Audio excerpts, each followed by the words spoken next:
Welcome to the New England Journal of Medicine at the annual meeting of the European Society for Medical Oncology.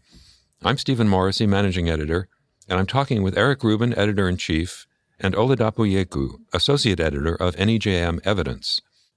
We're looking at the Keynote 522 study, Overall Survival with Pembrolizumab in Early-Stage Triple-Negative Breast Cancer. Yeku, we published the early results of the Keynote 522 trial in 2020 and 2022.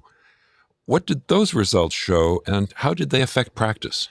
Steve, the primary outcome reported in 2020 showed an improvement in pathologic complete response rate of almost 14 percentage points with the incorporation of pembrolizumab with chemotherapy. The second report, in 2022, showed a statistically significant improvement in event-free survival in patients with triple-negative breast cancer treated with the pembrolizumab-containing chemotherapy regimen. Taken together, these results led to a change in clinical practice for patients with early-stage triple-negative breast cancer. And then this is a later follow-up study. Eric, what happened in this study? The original trial randomized patients with breast cancer to receive both neoadjuvant and adjuvant chemotherapy with or without pembrolizumab. This study reports overall survival, a secondary endpoint of the original study. In the 2-to-1 randomization, there were more than 780 patients who received pembrolizumab and 390 who did not.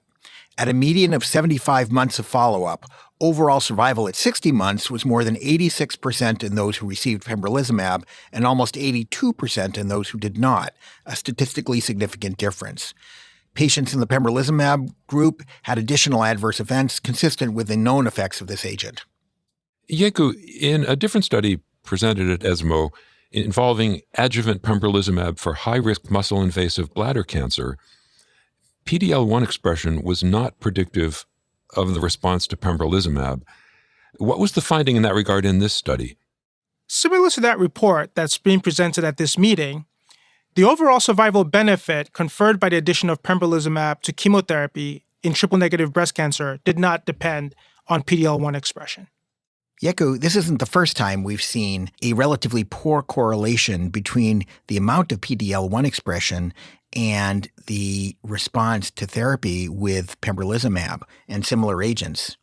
Why do you think this is? Is it that we're doing a poor job of measuring PD-L1 levels, or is the measurement just too crude to be predictive?